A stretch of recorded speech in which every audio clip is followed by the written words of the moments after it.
tiba-tiba ada seseorang, banyaklah semacam prajurit dikelilingin tenda saya, dan itu pun yang di luar pada nggak ketahui, cuma itu sosoknya nggak ada, cuma ada mata merah yang di pinggir. Nyala gitu. Iya, dia pun sama digangguin. Pertama tendanya lemparin sama batu, lumayan gede batunya, dan nggak beberapa kemudian dia pun ada yang ngajak keluar, tapi itu bukan teman-teman saya semua. Pandangannya yang 4 orang ngikutin pandangannya, yang 4 enggak.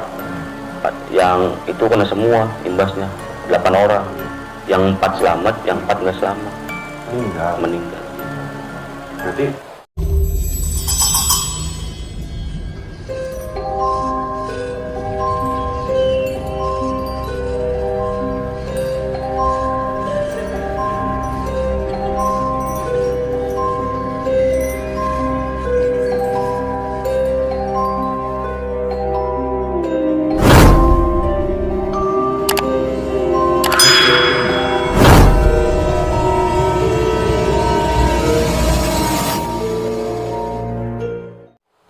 Assalamualaikum warahmatullahi wabarakatuh. Selamat malam teman malam.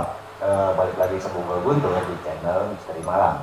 Nah, di kesempatan kali ini kita udah ada kedatangan tamu lagi, narasumber lagi, yang akan menceritakan pengalaman dia sewaktu dia camping di suatu curug di Jawa Barat. Nanti dia akan jelasin di mana itu kan. Nah, buat lo juga yang kalau misalnya lo pengen jadi narasumber di sini, lo kontak aja Instagram Misteri Malam, linknya ada di deskripsi. Kalau misalnya lo nggak bisa datang ke sini, lo kirimin aja tulisan lo ke email yang ada di bawah. Atau kalau misalnya lo nggak bisa nulis, ya lo kirimin aja rekaman suara lo. Yaudah, nggak usah lama-lama lagi, kita kenalan aja langsung sama narasumber kita. Di sini kita udah hadirin Mas Niko ya. Iya. Gimana Mas Niko? Sehat? Sehat. Nah, kesibukan apa nih sekarang nih? Ya jadi penjoki game Mobile Legends. Oh gitu. Iya. Katanya Mas Niko ini punya pengalaman yang sedikit janggal lah ya, waktu camping di sebuah curug. Curug itu di sekitaran mana itu? Di kota Subang. Di Subang lah ya. Iya. Cuman untuk si curugnya ini mau disebutin atau jangan ya? Samarin aja. Samarin aja.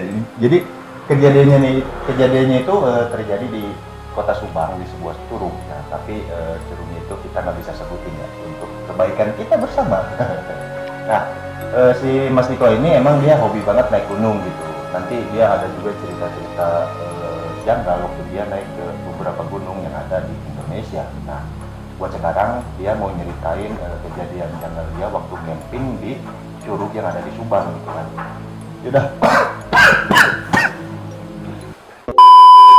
Yaudah, kita mulai aja ceritanya. Silakan Mas Niko.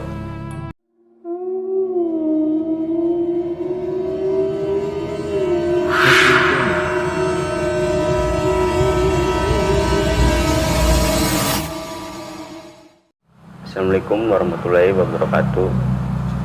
Di awal cerita ini di tahun 2020 tanggal 16 Agustus, ceritanya saya mau 17 Agustusan di sana. Di awal cerita, saya dan teman-teman saya jam 8 pagi kita sudah mulai bergegas menuju di area kota Subang. Singkat cerita, sampailah di kota Subang habis zuhur. Sorry, ini perjalanan itu berapa orang nih dari kota Mas Niko? Cowok 11 orang, ceweknya 2. Totalnya 13 ya. Tapi 13 asalnya orang. Sama ya. Singkat cerita, kita semua udah sampai di parkiran curug jam 1 habis zuhur lah. Berarti jam 1 siang lah ya. Iya, jam 1 siang. Itu perjalanan dari rumah ke curug berapa jam? Paling lama sih 4 jam kalau berhenti ya. Kalau berhenti di jam 1 di parkiran curug, di parkiran area. Udah beberapa lama kemudian, saya dan teman-teman saya pun mau bergegas di area campnya. Oh, langsung dari parkiran itu langsung ke campnya. Singkat cerita, jam 2 udah sampai di area camp, langsung bergegas ngedirin tenda. begitu sampai langsung di Iya, tenda. langsung ngedirin tenda. Ke beberapa lama kemudian jam 4 sore langsung diguyur hujan. Diguyur hujan sampai 2 jam lah, sampai mau maghrib. Itu tenda udah pada kebanjiran, Yang 2 tenda udah pada kebanjiran, yang satu masih aman deh, soalnya ada belayar lah. Kalau 2 tendanya nggak ada, cuma ada plywood doang. Ya berarti yang dibawa emang yang proper itu yang satu doang. Iya, yang satu doang. Itu kapasitas tendanya berapa? Kapasitas tendanya 45 semua. 45 orang. Cuman yang satu pakai doang, yang satu udah belayar. Iya. Singkat cerita, pas habis maghrib jam 6:30-an, saya dan teman-teman saya mau ini bikin api unggun. Biar anget lah. Iya, biar anget, sambil ngopi, sambil ngobrol-ngobrol, sambil nyanyi, sambil gitar-gitaran. Singkat cerita jam 7, saya sendiri mau masuk ke tenda, mau rebahan lah. Yang lain yang 12 orang masih di luar sambil ngobrol, nyanyi-nyanyi. Enggak beberapa kemudian saya masuk ke dalam tenda mau rebahan, tiba-tiba ada seseorang, banyaklah semacam prajurit dikelilingin tenda saya, dan itu pun yang di luar pada nggak tahu di situ semua ada sosok itu, cuma yang ngalamin saya sendiri di dalam tenda. Dan saya mau rebahan masih ada aja yang kayak gitu, kayak semacam prajurit ngelilingin tenda saya. Jadi si prajurit itu maksudnya ada bayangannya dalam tenda atau suaranya aja tuh yang terdengar? Suara kayak kaki yang kayak gini. Oh, kayak orang berbaris. Iya, Baris berbaris lah ya. berbaris sambil ngelilingin tenda saya. Terus. Nggak lama kemudian saya pun keluar lah. Daripada di situ saya ngituin sendiri, keluar sama ngobrol sama teman saya. Dan saya pun ngobrol sama teman saya. Ya semacam kayak gitulah. Ngobrol kayak gini, saya dalam tenda kayak gitu. Padahal ya intinya nggak boleh diceritain di situ kalau ada kejadian yang janggal kayak gitu. Dan dia pun pertamanya nggak percaya intinya. Oh justru teman-teman itu malah nganggapnya Iya, ngayal kan kayak gitu. Terus. Singkat cerita jam 11 malam dan saya dan teman-teman saya pada masuk ke tenda masing-masing, dan saya dan teman saya itu yang ngobrol yang semacam hayalan kayak gitu. Dia pun yang ngobrol sama saya kayak gitu. Beberapa kemudian saya melihat semacam merah kayak mata di samping curugnya. Saya pun nanya ke teman saya, lu lihat enggak itu? Kata dianya nggak lihat, cuma saya doang yang lihat. Cuma ya mata merah itu kayak sosok kayak apa, cuma itu sosoknya nggak ada, cuma ada mata merah yang di pinggir. Nyala gitu. Iya, kayak mata. Itu posisi Mas Nikonya di mana? Di dalam tenda apa lagi? Di samping tenda lagi di depan tenda. Oh, di yang depan di api tenda. unggun Iya, itu. yang di api unggun itu. Cuma 2 orang, yang lain yang 11 orangnya masuk ke tenda masing-masing. Itu posisi jam berapa tuh? Jam 11 malam, setengah 12-an lah. Jadi emang lagi nyantai aja Iya. ke curug gitu ya. Terus. Ya itu pun teman saya nggak lihat, langsung dia masuk ke tenda, langsung kayak gitulah. Saya pun ya ikut masuk lah, ya takut di situ sendirian. Sama takut ya. Nggak lama kemudian ya saya dan teman-teman saya pun, yang tadi dikira hayalan, dia pun sama dikerjain sama saya, ya dikerjain Sama si makhluk ini. iya, sama makhluk yang itu, yang tadi pas habis maghrib yang ada sosok prajurit di keliling tenda itu. Iya. Terus si teman ini sekarang Percaya iya. Karena ngerasain sendiri ya. Iya, mau ngerasain sendiri. Itu sekitar jam 2. Dia pun sampai 2 jam nggak tidur gara-gara digangguin makhluk itu. Dikiranya dia nggak percaya. Oh iya, awalnya emang dia kan nggak percaya. Iya, pas saya ngomongin tadi itu. Ya awal singkat cerita, sampailah subuh pada keluar semua. Saya pas itu ya aman-aman aja sampai pulang, dan ada temen saya yang cowok cewek pada ngalamin kayak gitu. Yang cewek ini pas jam 3 malam, setengah 4 lah, mau setengah 4, dia pun sama digangguin. Pertama tendanya di ini lemparin sama batu, lumayan gede batunya. Soalnya di belakangnya kayak semacam karang lah kayak gitu, Kayak semacam tebing hutan gitu ya? ya, kayak gitu.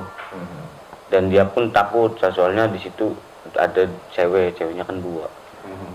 Dan nggak beberapa kemudian dia pun ada yang ngajak keluar, tapi itu bukan teman-teman saya semua, kayak sesosok kayak gitulah ngajakin dia keluar.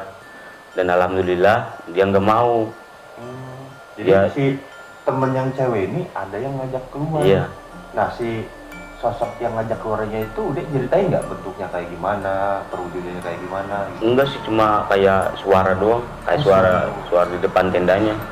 Dan dia pun alhamdulillah nggak ikut keluar. Kalau ikut keluar mah ya gimana. Jadi si suara ini bilang apa ke si cewek ini? Nyeritain nggak tuh si temen cewek? Cerita, cuma dia manggilnya gini, dia suruh keluar, suruh ikut turun. Nggak tahu tuh turun kemananya mah. Ya itu pun gara-garanya temen saya ngikutin pantangan yang ada di situ. Oh iya, ya maksudnya tuh kan di setiap lokasi yang kayak gitu ya, Iya. pasti ada pantangannya. Iya, Nah, si temennya ini ngelanggar satu pantangan Iya. gitu. Melanggar semua pandangan yang ada di situ. Dan dia yang ngituin pantangannya, saya dan teman-teman saya pun malah kena, tapi Imbasnya. kena imbasnya. Padahal kan dia yang ngituin pantangannya. Nah, yang si melanggar pantangannya itu udah digangguin nggak tuh? Enggak sama sekali. Justru yang melanggarnya itu malah nggak digangguin. Iya. Aneh ya? Iya. Soalnya dulu ada sekolahan yang lain, ada 8 orang itu cowok semua, kayak semacam masih pelajar lah, mahasiswa. Dan dia pun ngikutin pantangan yang ada di situ, di Curug A. Di lokasi yang Iya. sama dia ngelanggar juga. Yang alhamdulillah ya itu yang 8 mahasiswa itu ngikutin pandangannya, yang 4 orang ngikutin pandangannya, yang 4 enggak. Yang itu kena semua imbasnya, 8 orang. Gimana tuh? Yang 4 alhamdulillah bisa kembali lagi, yang 4 tiba-tiba pas bangun ada di atas curugnya. Dipindahin? Iya. Serem juga ya? Yang 4 selamat, yang 4 nggak selamat, meninggal. Berarti emang di curug itu emang harus benar-benar ngikutin pantangan. Iya. Ya? Itu kejadian tahun berapa tuh katanya itu? Tahun 2000-an kalau nggak salah. Tahun 2000-an. Kejadian si mahasiswa yang 8 orang ini ya? Iya. Nah, abis pulang gitu kan udah pulang gitu kan, ada dengar lagi nggak cerita dari temennya gitu kan? Ada banyak kan tuh, udah 13 ya, 13 tadi kan? Iya, ada 13 orang. Ada lagi nggak selain Mas Niko sama temennya yang satu itu kan? Iya. Sama yang cewek, ada lagi nggak yang diganggu? Ada yang satu cewek, yang satu cowok lagi, teman saya. Oh, ada lagi yang Iya, diganggu. dia cuma ngelihat kayak bayangan putih, kayak semacam kayak gitulah. Lokasinya di mana? Sama di situ. Di Curug. Iya, juga? di Curug. Perwujudan putihnya itu kayak gimana? Ya cuma bayangan doang, bayangan putih. Terbang. Iya, terbang kayak gitu. Ya dia sama, saya diceritain sama itu. Ya dia sama kayak semacam yang tadi, satu nggak percaya, cuma khayalan doang. Yang si Mas Niko tadi digangguin, Iya. cerita dia juga nggak percaya Sebenarnya. Cuman pas malamnya itu dia digangguin juga. Padahal dia mah sama saya, sama teman-teman saya yang lagi nyanyi sambil ngopi. Dia lihatnya kayak gitu di belakang saya. Oh, di belakang. Iya, di belakang saya. Di belakang saya kan ada tenda. Tenda yang satunya yang banjiran. Oh, yang kebanjiran. Iya. Tenda itu kayak buat tempat ini tas. Oh, itu disimpan buat Iya. logistik Kayak gitu. Ada lagi nggak yang digangguin? Itu kan banyak tuh pasti. Iya. Ada pasti yang digangguin. Cuma 4 orang doang. Yang lain yang yang 9 orang nggak digangguin. Iya. Termasuk sama yang ngelanggar itu. Iya, termasuk yang ngelanggar itu. Temennya dia yang ngelanggar dia nggak kena. Padahal yang langgar yang langgar pantangannya cuma ada 3 orang. Tiga-tiganya nggak kena. Nggak kena.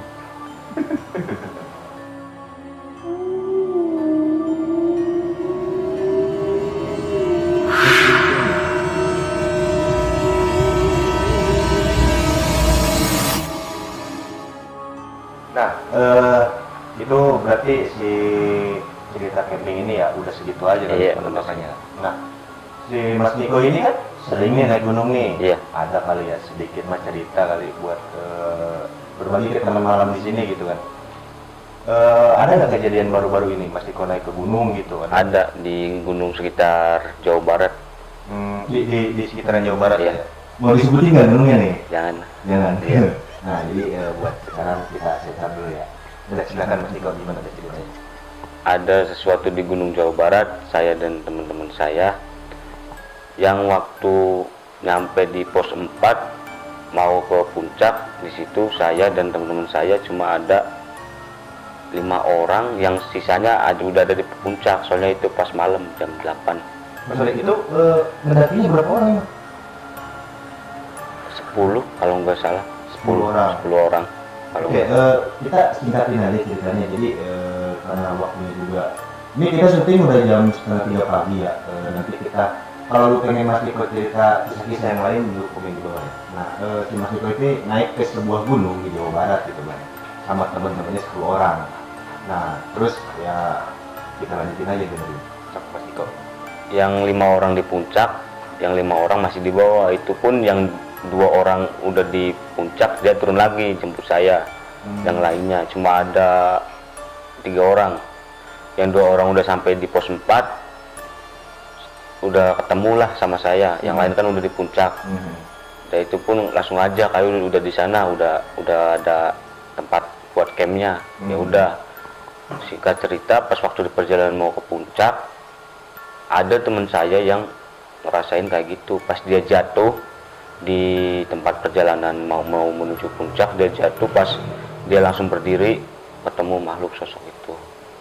Jadi ini perjalanan dari pos 4 ke puncak. Iya, Ketemu apa dia tuh? kayak semacam sosok hitam gede. Cuma yang lihat dia doang, cuma ada 2 orang yang lihat. Yang lain 3 orang yang dan sama saya, saya nggak lihat. Berarti yang pas mau nyusul ke puncak itu totalnya 4 orang ya tadi ya? 5. Oh, 5 orang. Yang 2 orang ini yang jatuh berapa orang tuh? Yang jatuh cuma 1 orang. 1 orang Iya. jatuh, dia yang lihat. Soalnya dia yang di depan saya 2 orang. Dan dia kan bawa headlamp 2. Dan saya dan teman saya 2 orang enggak, cuma yang di belakang bawa 1. Berarti yang jatuh ini posisinya leader ya? Iya, Si Mas Niko jadi sweeper gitu? di urutan keempat. Oh, berarti bukan sweeper, sweeper ada lagi di belakang? Iya, ada lagi di belakang. Soalnya saya nggak megang headlamp. Gitu. Terus gimana tuh? Dia udah jatuh, dia langsung berdiri, cuma kayak nggak bisa apa-apa, cuma dia langsung diusahain, langsung buru-buru dia jalannya, langsung buru-buru. Dan saya pun dan saya cuma ada 1 headlamp. Kalau ditinggal kan cuma ada 1 headlamp doang, yang 2 orang kayak semacam lari ketakutan, yang 3 sama saya. Dan dia pun langsung berbulak kembali, langsung ngituin saya, langsung buru-buru, ayo jalan. Oh, habis jatuh itu dia Iya. langsung naik, langsung ngajak buru-buru gitu ya? Iya, langsung buru-buru. Dan alhamdulillah sampai puncak. Dan di sana langsung bikin tenda lagi, 1 lagi, dan soalnya kan tenda 1 laginya masih dibawa sama saya. Di Iya. pos 4 tadi itu. Jadi dia tuh cerita nemuin sosok gede tinggi. Iya, makhluk hitam. Tapi setelah itu nggak ada kejadian Nggak apa-apa ada. tuh? Oh gitu ya. Berarti udah sampai pulang aja nggak ada apa-apa Iya, ya? alhamdulillah. Ya mungkin segini aja dulu, Mas. Disambung lain aja waktu.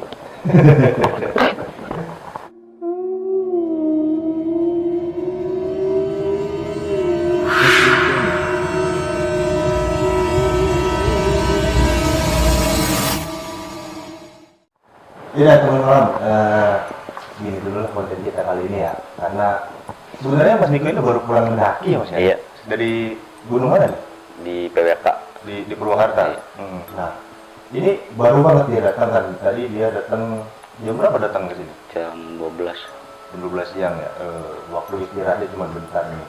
Dia pun datang ke sini tadi sekitar jam setengah 12 malaman ya. Jadi kita kasih waktu istirahat dulu buat Mas Diko gitu. Nanti kalau misalnya lu pengen denger lagi cerita dari Mas Diko, lu komen di bawah. Nah, jadi Mas Diko ini punya stok lah cerita-cerita pendakian dari dia gitu kan. Karena emang dia kan hobi banget naik. Ya, kita sudah konten kali ini karena Mas Diko udah lelah dan gue juga udah ngantuk. Jadi buat lu yang punya cerita horor, cerita menarik ya, cerita hal-hal janggal lah, lu bisa konten Instagram Misteri Malam lah kalau lu pengen jadi narasumber di sini gitu kan. Atau lu nggak bisa datang ke sini, lu kirimin aja tulisannya, ya email di bawah. Lu bisa juga kirimin voice recording lu kirim ke sini. Kalau misalnya lu nggak bisa nulis gitu, malas nulis, lu rekam aja suaranya nggak apa-apa. Kalau lu pengen suara lu langsung masuk ke YouTube kita ya nggak apa-apa. Kita nanti